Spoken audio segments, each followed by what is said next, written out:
Hi everybody. I think we're just gonna wait a minute for everybody to jump on. So I've got some wind chimes in the background, which are so pretty right now. We just had a little storm blow through. Can't even talk already, and I just started. Anyway, so I hope you guys are doing great. And today I wanted to show you a project I did. I just looked at the date 5 years ago, which I can't even believe, but 5 years ago, I decided to do a art challenge for myself. And it wasn't online or anything. I just decided I wanted to do this, and I did a drawing a day for a year. And that was a pretty big challenge to do. I was working full time, and I have a bunch of boys at home. Hey, Karen. I had a bunch of boys at home. I'm just getting started. I'm talking about a project that I did 5 years ago. And it was this challenge that I set for myself because I was turning 50. No, I wasn't 50 yet because I'm only 53 now, but I was getting close to turning 50. I must have my math all wrong for a second. Hi, the other Karen, my Karen buddies. Anyway, I had set this goal for myself that I wanted to quit my job when I turned 50. And it was sort of this challenge. I thought, okay, if I did a painting a day, I would get closer to the date where I would be able to leave my full-time job. I worked in corporate America. I was in marketing, and I was a creative director, and I've had amazing jobs, but I really wanted to follow my passion and become a full-time working artist from home. So I set about this challenge, and I'm going to show you guys. I'm going to lift him up. And today I won't do the roller coaster ride. I'm just going to show you guys some art. It's almost like a little show and tell. So I did a painting a day, a drawing a day, and I'm going to show you. Look how many. Okay, so I have sold some of these, but this is how many that I did. And you know what? When I look back, there was only 2 days in the whole 365 days where I felt crappy, and I did it anyway. And I just did that 28-day challenge, and I swear, like half of the days, I was so like, I can't even believe I ever did this.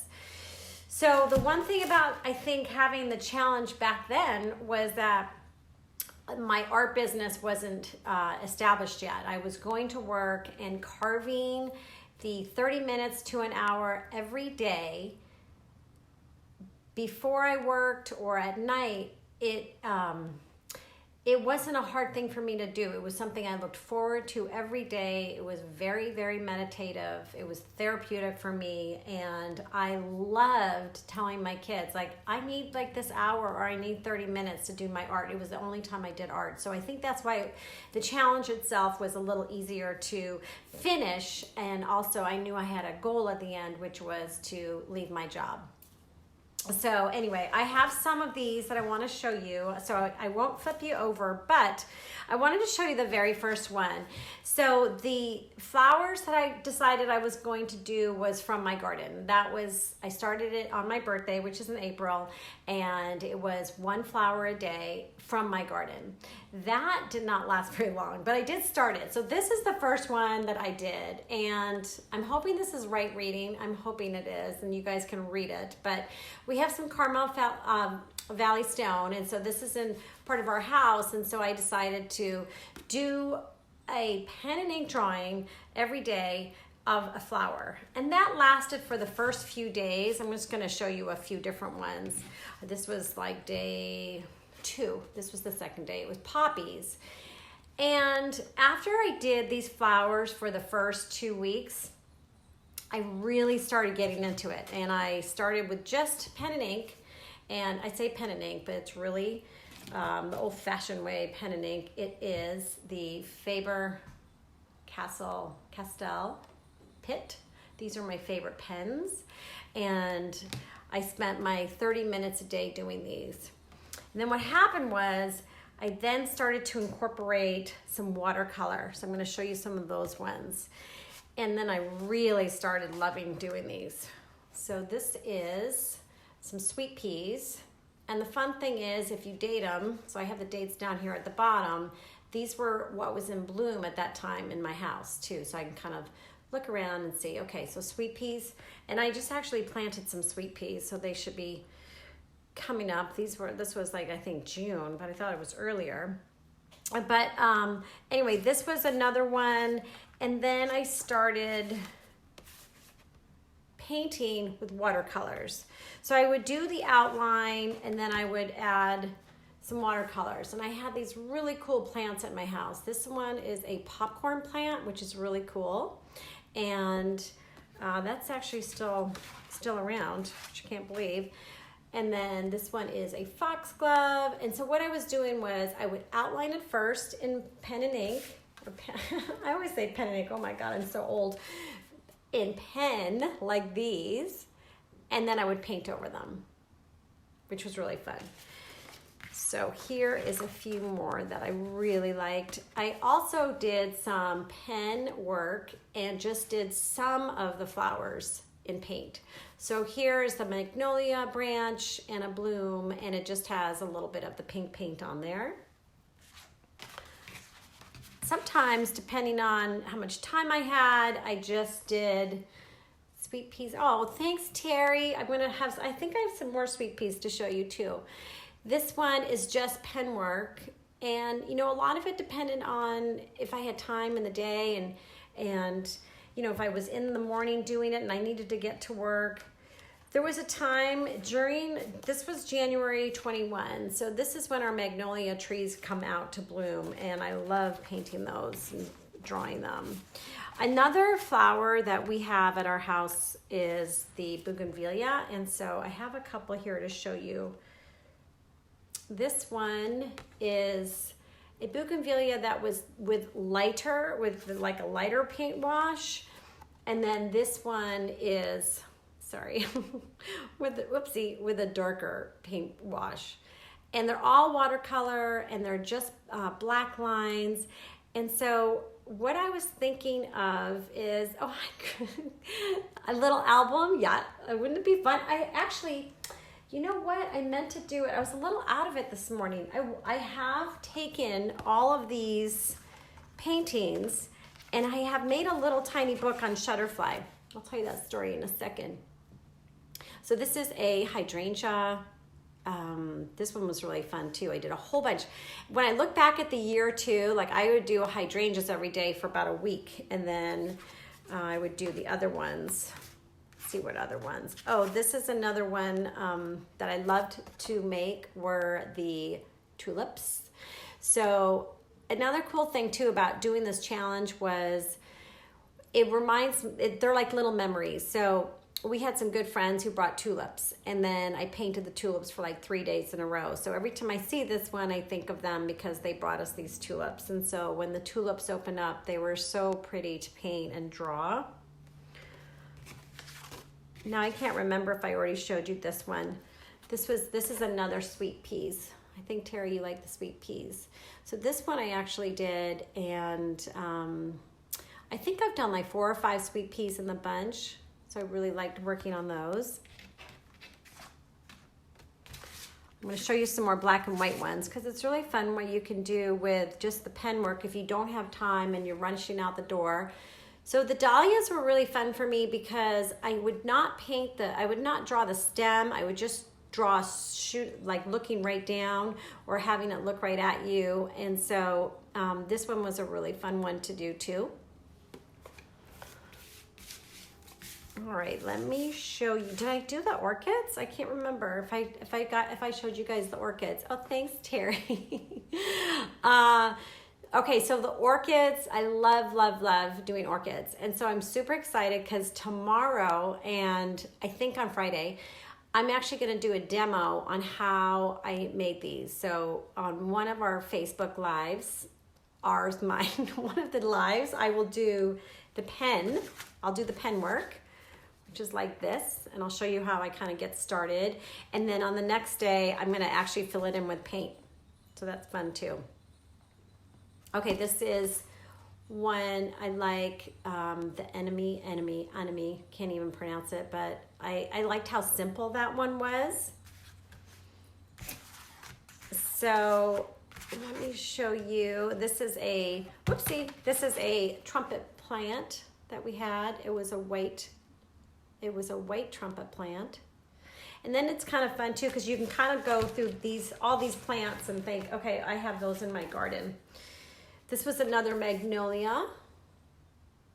So if you ever come to my house or you ever come to my open studios, I have these all in a box, and then you can see them all. I've sold some of them too, so they're not all available, but they're there. And this is, I wanted to show you, okay, so this is a frame that I got from Alibi Interiors, which is a local company here in Aptos who make these beautiful frames out of barnwood.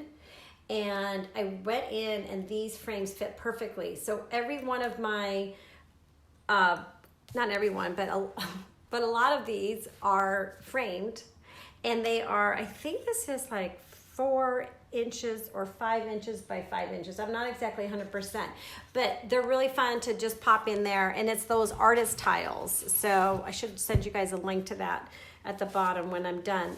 The artist tiles are watercolor paper, and that works really great.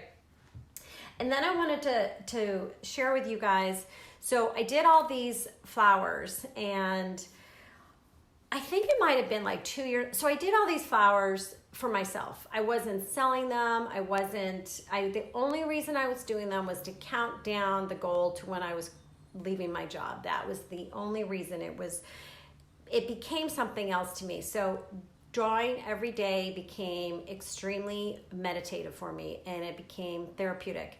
And every day I did it, it was like practice. It's like practicing anything. You know, when my kids play basketball and they practice every single day, they're gonna get better. And if you practice drawing or painting every single day, or anything, music, you will get better. And so I laughed when I showed you my first one, because it's so different from my last one. And let me see if I even can do that again for you guys to show you. Okay, so this, not that I'm like putting down my stuff, it's just you can see the improvement.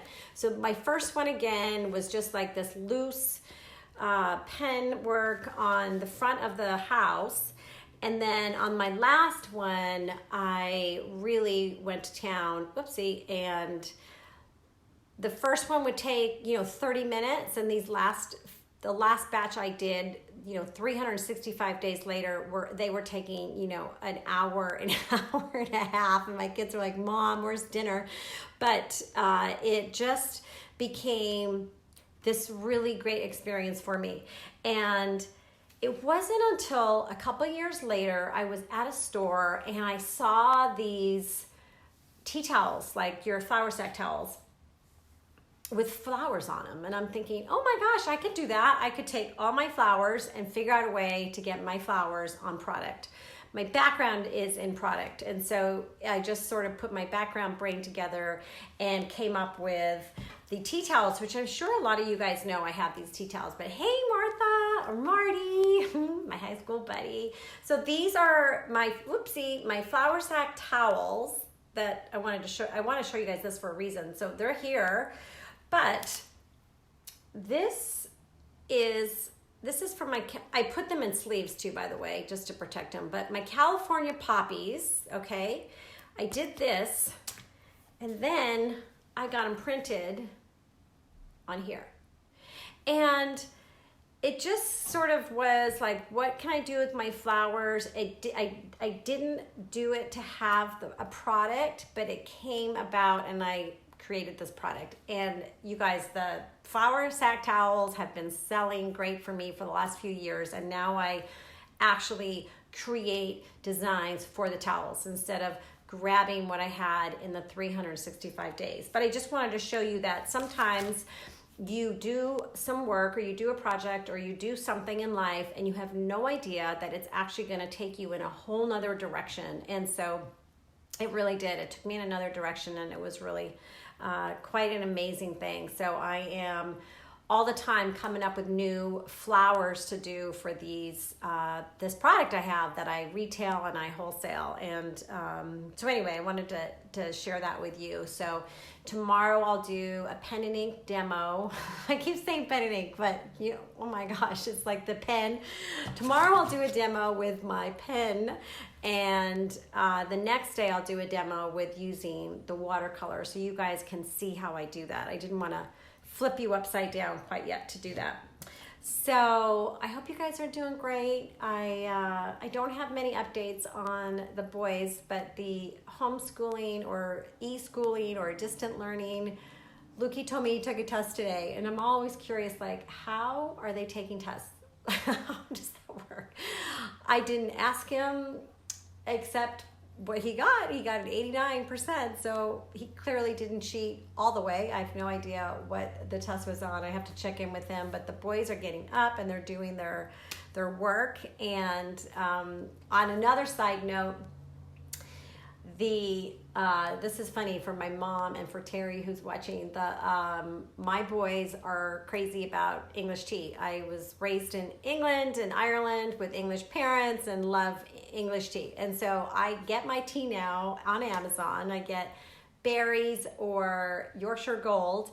And I looked online because my mom told me it's like a month to get the tea now. So I've ordered all these boxes, and I am gonna now have to give my kids the Lipton brand. And this morning they had their last 3 yummy tea bags of mine. Anyway, just kind of a funny little note on our staying at home, quarantine, and journey. The other fun thing we did was we did play cards last night, which was fun. They taught me a new game called Kent. If anybody's ever heard about it, you work with one partner and you steal, and you have signs, and it's all crazy, and it was very loud, and I said, oh my God, it's making my blood pressure go up, and it was like 10:30 at night, and I just wanted to go to bed.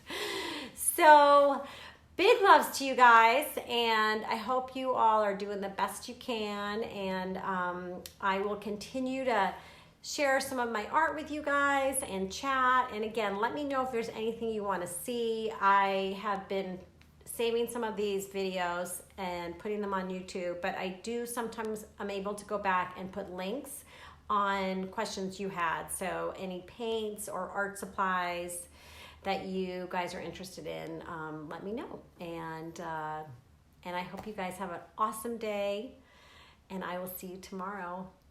Bye, ladies.